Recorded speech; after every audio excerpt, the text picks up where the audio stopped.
that have engaged and allowed those individuals who are being evacuated from Savannah, Chatham County, and also the self-evacuees who have made their way to the city of Augusta, Georgia.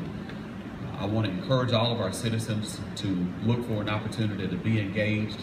We're needing a series of volunteers that the chief will speak to, and Ms. Jackson as she comes to share additional information about that. But without question, I think it's extremely important for all of our citizens throughout the Garden City to understand that this is an opportunity for us to show human acts of kindness to those individuals that have been brought to our community so that we can not only keep them safe, our law enforcement, our sheriff, they're here to support those efforts as well. And this will require all of us in the city of Augusta. And again, it's extremely important for us to thank those individuals, our EMA Director, Fire Chief Chris James, Ms. Jackson for her leadership, our commissioners. We also have Red Cross on the ground here from Rome, Jeffrey Putnam, who's the Executive Director manning their operations here. And so without further ado, Chief James. Good morning. I'll give you a brief update of some of the activities that we've done so far. This morning we had our EOC has been open. We have opened seven shelters to receive citizens from Chatham County. At this point, we've received about 1,800 citizens from Chatham County in opening and operating our MOU that we have with Chatham County. We have two shelters that have been open for self-evacuees. That is Trinity on the Hill and Brigham Center. And that's a total of 325 evacuees are being held in those locations this morning. We'd like to also thank some of the help that we've received from the the Chatham Metro Police Department, RCCI, the Marshal's Department, Richmond County Sheriff's Office, and the Fire Department personnel that have worked all night to provide these services to the citizens that are coming to our community. We would ask the media that the school board, and when you go to talk to if you try to interview the evacuees at any of those shelters that the Red Cross is managing, please make sure you talk to the Red Cross and follow their rules as far as how evacuees can be interviewed. Also, at this time, we're going to ask that the citizens, there are some items that citizens can help us with if they donate. Such thing as game boards, toys, toiletries, female hygiene products, disposable diapers, pre-mixed baby formula, bottled water, and blankets. We'll be collecting these items at 2163 Central Avenue, the old station there. And so we will receive those resources and then distribute them out to the appropriate shelters at that time. Thank you. I want to reiterate those words of thank you that the chief and the mayor offered. We were literally making calls last night in the middle of the night to bring various folks in to assist us, particularly on the law enforcement side, to ensure that we are safe and secure in all of the shelters. The Chatham County Metro Police Department sent officers in last night. The school system police from Chatham County, as well as the Richmond County School System Police, are working very diligently to ensure that conditions are as comfortable as possible inside those shelters. For the public, I want to reiterate, people always ask, how can we help? There are some very well-defined ads. We'd ask the news media to please post on your websites and on your sites the list of items that the chief noted. We also want to make clear that the Red Cross does accept donations during these times. If you don't have time to go get baby formula to assist, you're welcome to come by the Red Cross's office in the 1300 block of Skelker Street to donate cash. Not the cash, I think you don't take cash, do you? You actually do. Cash, checks, or debit or credit card donations are accepted by the Red Cross. Actually, sometimes it's easier for them to accept those monetary donations because then they can go to the appropriate places to secure items as necessary. We would also ask for people's patience. As we look out on the streets, there are lots of cars. If you can imagine, a lot of folks came by bus, a lot more drove their own personal vehicles here. So please give yourselves additional time as you're traveling, etc., just to make sure that we are patient with all the visitors that we have in town who don't necessarily know how to navigate our streets very well. At this point, we'll open it up for questions. If you have any questions of the Red Cross as well as any of our staff, we'd be more than happy to take those questions. What's the next shelter to open after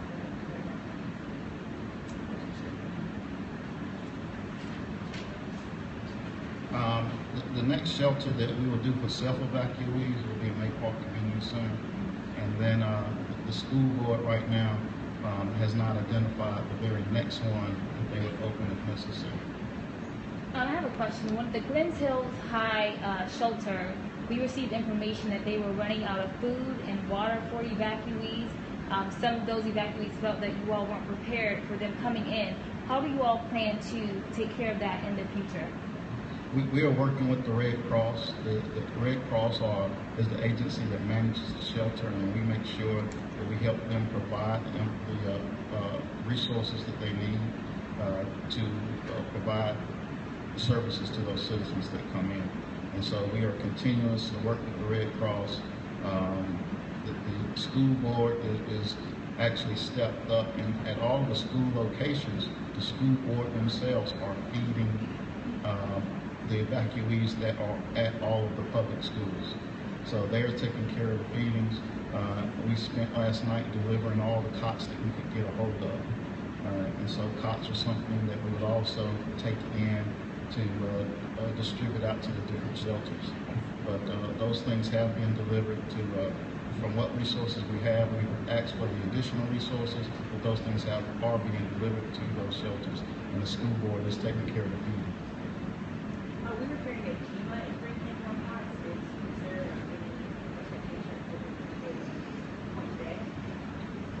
Yes, and they deliver those cots as they receive them, and so as they go through the system, GEMA reach out to all of their partners, such as Fort Gordon and some other locations, and then they contact us after GEMA has contacted them, and then they deliver them or we'll go pick them up.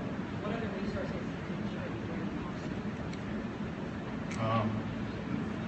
Any of the resources that we need to help us get through this situation, we can reach out to GEMA, GEMSIS, and see if they can give us some assistance. So we will still be requesting them to give some assistance in feeding, give us some assistance in providing more volunteers, and all of those resources that we need. Whatever we need, we reach out to them, and they assist us through their wide network of partners to provide that resources to us so we can provide it to the citizens. What is the capacity at May Park in that group? The specific capacity, I'll have to look at that form. I don't have those specific numbers in front of me right now. And then it might be hard to judge at this point, but how many more people are you expecting to come today, maybe tomorrow? It is hard. We expect to, based on our Chatham County MOU, we're expecting the last one of those to come in today, but that does not answer the question as far as the self-evacuees. They will be coming in all day and probably until the storm hits, and we have no way of telling you the number of those that will stop in our community. There is a 10-year agreement that was signed some years ago that regarded the city of Augusta and Chatham County that said there's a mandatory evacuation. You all will be able to house up to 5,000 residents from Savannah. Do you all feel that right now you'll be able to house all 5,000 here in Augusta?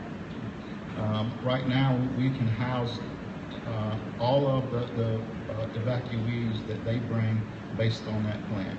And so all of the evacuees that have come, we have had facilities to send them to, and there are still additional facilities that we can open with the Board of Education to house those as well that they come in. So without a doubt, we can house those 5,000 evacuees. If you have to open those additional facilities, with the Board of Education, will that affect school at all? I know right now they're saying detached gyms, but if you have to open up more, would that affect like classrooms? In some of the cases it will, and those are conversations that we're having with Dr. Pringle, and the decision as to how they manage, whether they open the school or not open the school, based on how security can be provided and how they can keep the evacuees separate from the citizens, will be a decision that comes from the Board of Education. One more question. Okay, this is just regarding transportation. I know that Chatham County Schools, they're bringing their school buses to bring evacuees in. Is there any word on whether or not Augusta Transportation may help in helping some of those evacuees if needed? Right now, that request has not been made. If it's made, we will try our best and figure out how we can facilitate that request. But at this time, Chatham County has provided the transportation to get those evacuees in to Augusta. And two, real briefly, I want to tell you that as far as the resources that we're asking citizens to bring in and to assist us with, please make sure that those resources are new, unopened. You know, the toiletries and the hygiene items and other things that we'd like to have for our evacuees, that those things are new and unopened.